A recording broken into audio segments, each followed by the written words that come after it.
11월 19일 토요일 오늘 우리에게 주시는 하나님의 말씀은 창세기 49장 1절부터 7절까지의 말씀입니다. 창세기 49장 1절부터 7절까지의 말씀을 제가 봉독하겠습니다. 야곱이 그 아들들을 불러 이르되 너희는 모이라. 너희가 후일에 당할 일을 내가 너희에게 이르리라. 너희는 모여 들으라. 야곱의 아들들아 너희 아버지 이스라엘에게 들을지어다. 루우베나 너는 내 장자요, 내 능력이요, 내 기력의 시작이라. 위풍이 월등하고 권능이 탁월하다마는 불의 끓음 같았은즉 너는 탁월하지 못하리니 네가 아버지의 침상에 올라 더럽혔음이로다. 그가 내 침상에 올랐었도다. 시므온과 레위는 형제요, 그들의 칼은 폭력의 도구로다. 내 호나 그들의 모의에 상관하지 말지어다. 내 영광아 그들의 집회에 참여하지 말지어다. 그들이 그들의 분노대로 사람을 죽이고 그들의 혈기대로 소의 발목 힘줄을 끊었음이로다. 그 노여움이 혹독하니 저주를 받을 것이요 분기가 맹렬하니 저주를 받을 것이라. 내가 그들을 야곱 중에서 나누며 이스라엘 중에서 흩으리로다. 아멘. 오늘 말씀인 창세기 49장은 보통 12아들들에 대한 야곱의 축복장이라고 불립니다.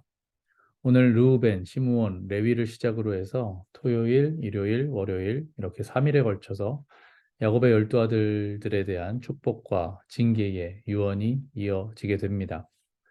특이한 것은 보통 이별의 순간에 특히나 이렇게 삶을 마감하는 마지막 순간에는 꼭 하고 싶은 말, 꼭 해야 하는 말을 하면서 보통 아쉬운 말들은 뒤로 하고 좋은 말들을 남기기 마련인데 오늘 말씀에서 야곱은 그 아들들에게 잘한 일과 잘못한 일을 구분지어서 축복해주고 있다는 것입니다.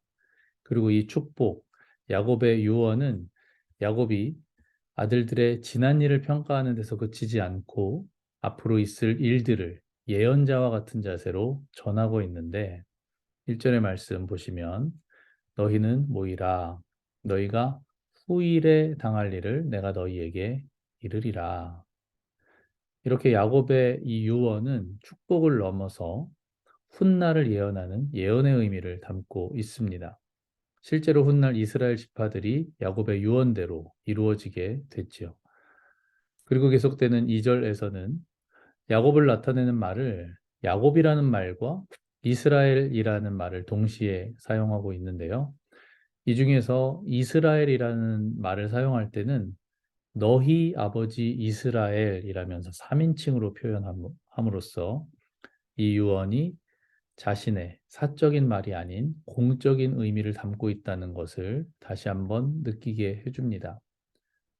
이렇게 야곱은 개인적인 감정으로 덮어놓고 축복만 한 것이 아니라 축복과 징계를 대언자적 입장으로 공적으로 전하고 있습니다. 야곱의 입을 통해 12아들을 축복하였지만 축복의 내용은 야곱이 정한 것이 아니라 생사화복의 주관자이신 하나님의 뜻이 선포되고 있다는 것을 나타내 줍니다. 그리고 또 하나 살펴볼 것은 이 12아들들의 반응인데요.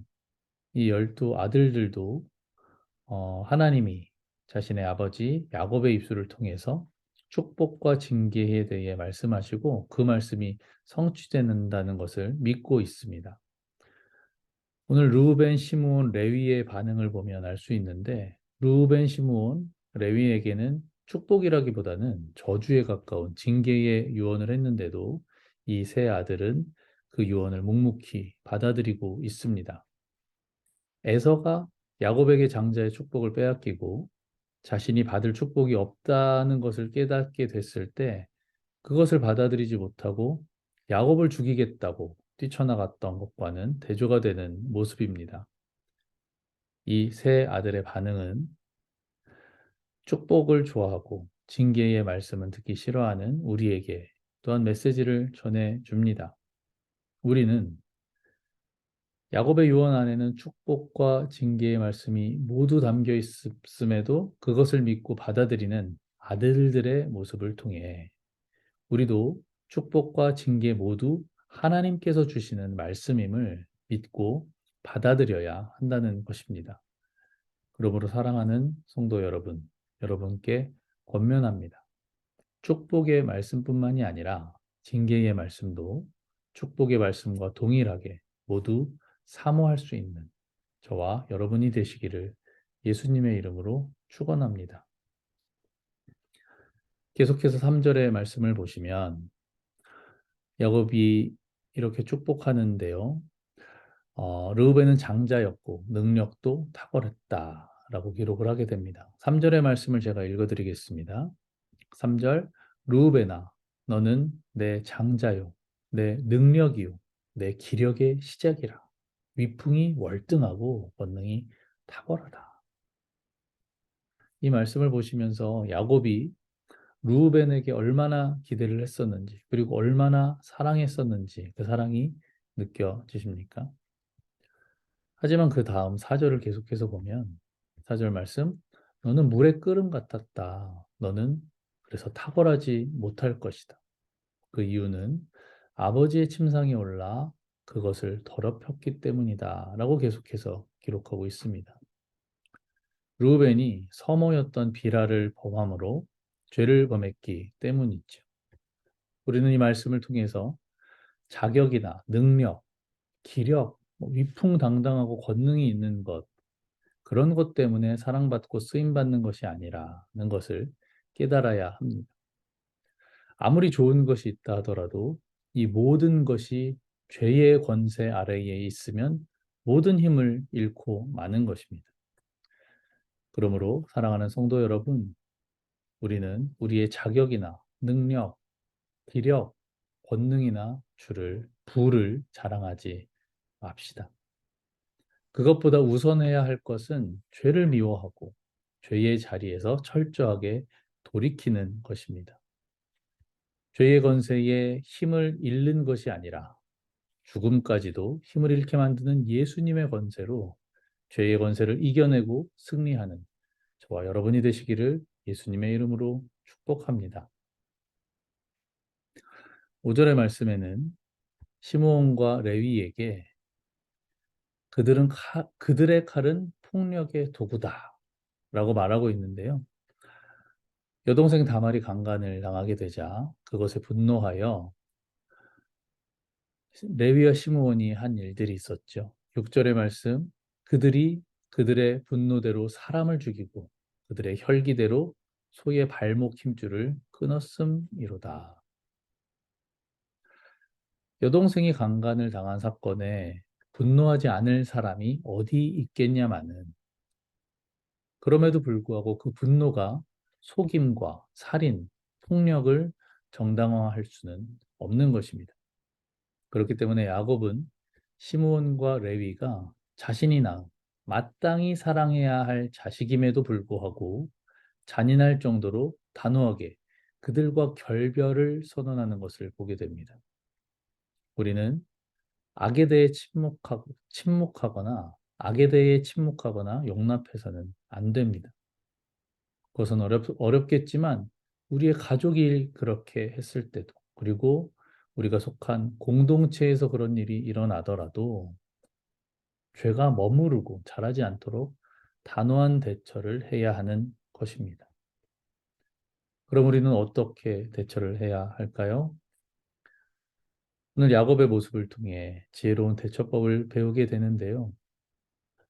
우리가 악을 보고 침묵하거나 용납하지 않고 그것을 힘써 고쳐보려고 힘을 쓰게 될 때, 하지만 그것이 곧 쉽지 않다는 것을 느끼게 되고 내 뜻대로 내 힘대로 되지 않는 것을 느끼게 됩니다. 그러다 보면 그것이 나에게 실망이 되고 또 상대방에 대한 정죄가 되고 나와 상대방에 대한 새로운 다툼이 거기서 시작되기도 합니다. 그러므로 우리가 권면할 수 있겠지만 그것이 또 다른 분노가 돼서 시므온과 레이처럼 그릇된 행동으로 가지 않도록 주의해야 할 것입니다. 그래서 야곱은 그들과 결별하는 것을 선택합니다. 6절의 말씀, 내 호나 그들의 모의에 상관하지 말지어다. 내 영광아 그들의 집회에 참여하지 말지어다. 나는 그들의 모임에 들어가지 않을 거고 그들의 집회에도 참여하지 않을 것이다라면서 결별을 선택하는 것입니다. 우리가 죄를 용납하고 받아들일 필요는 없지만 우리가 그 죄를 용납하여 그 죄를 지켜보고 있을 필요는 없지만 우리는 분명히 죄에 대해 경고하고 말해야 합니다. 하지만 그 죄를 깨닫게 하고 돌이키게 하는 것은 나의 영역이 아니라 하나님의 영역인 것입니다.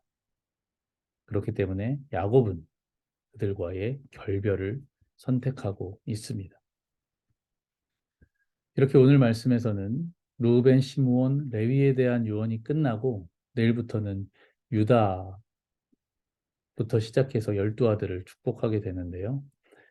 오늘 말씀이 징계의 말씀이고 내일부터는 축복의 말씀이 대부분입니다. 내일이 주일이기 때문에 제가 월요일까지의 12아들의 모든 유언들을 읽어보았는데 읽어보면서 이런 의문이 들었어요. 왜 야곱은 누구는 징계하고 누구는 축복했을까? 편애하는 걸까? 하나님이 우리에 대한 사랑에 조건이 있는 것은 아닐 텐데 그런 생각을 하면서 묵상하던 중에 하나님이 이런 깨달음을 주셨는데요. 야곱은 모든 아들들을 똑같이 사랑했기 때문에 축복과 징계의 유언을 했다는 것입니다. 그리고 하나님은 오늘날 우리에게도 축복과 징계의 말씀으로 우리를 인도하고 계십니다. 우리에게 축복과 징계의 말씀이 혼재되어서 들리는 이유는 하나님이 변함없이 우리를 사랑하시기 때문인 것입니다. 하나님은 우리에게 때로는 축복으로 그리고 때로는 징계의 말씀으로 말씀하실 텐데 우리가 그럴 때마다 축복은 기뻐하고 징계는 피해가는 것이 아니라 우리 앞길까지 모두 아시는 하나님께서 변함없는 사랑으로 언제나 신실하게 모든 일을 인도하신다는 것을 믿고 징계와 축복의 말씀 모두를 기쁘게 받아들일 수 있는 저와 여러분이 되시기를 바랍니다. 하나님은 각 사람의 분량대로, 각 사람의 처한 상황대로 때로는 축복으로, 때로는 징계로 우리에게 말씀하십니다. 야곱의 12아들이 야곱의 입술을 통해 하나님의 축복과 징계에 대해 말씀하시고 그 말씀이 성취된다는 것을 믿었던 것처럼 우리도 그 믿음을 가지고 하나님이 주시는 축복과 징계의 모든 말씀을 기쁨으로 받아들이는 저와 여러분이 되시기를 바랍니다. 함께 기도하겠습니다. 하나님, 오늘 야곱의 축복을 통하여, 야곱의 유언을 통하여 어떤 아들에게는 징계하고 또 어떤 아들에게는 축복하는 모습을 보았습니다. 하지만 그것은 아들들을 편애하기 때문이 아니라 모두를 동일하게 사랑하기 때문에 가장 적합한 것으로 유언한다는 것을 또한 보게 됩니다. 하나님 오늘날 우리에게도 때로는 축복의 말씀으로 때로는 징계의 말씀으로 우리에게 말씀하시는데 그 모든 것은 우리를 사랑하는 하나님, 변함없이 신실하신 하나님의 인도하심 때문이라는 것을 우리가 깨닫고 모든 말씀을 기쁘게 받아들이는 우리가 되게 하여 주시옵소서. 그리하여 좋은 것만 취하고 내가 싫은 것을 뱉어버리는 것이 아니라 모든 것을 하나님의 말씀으로 받아 우리의 삶이 하나님께서 가장 기뻐하시고 또한 하나님께서 가장 선하게 가장 최선의 것으로 채우시는 그 삶을 살아갈 수 있는 우리 모두가 될 수 있도록 함께하여 주시옵소서. 모든 것을 주님께 맡기고 감사드리며 예수님의 이름으로 기도합니다. 아멘.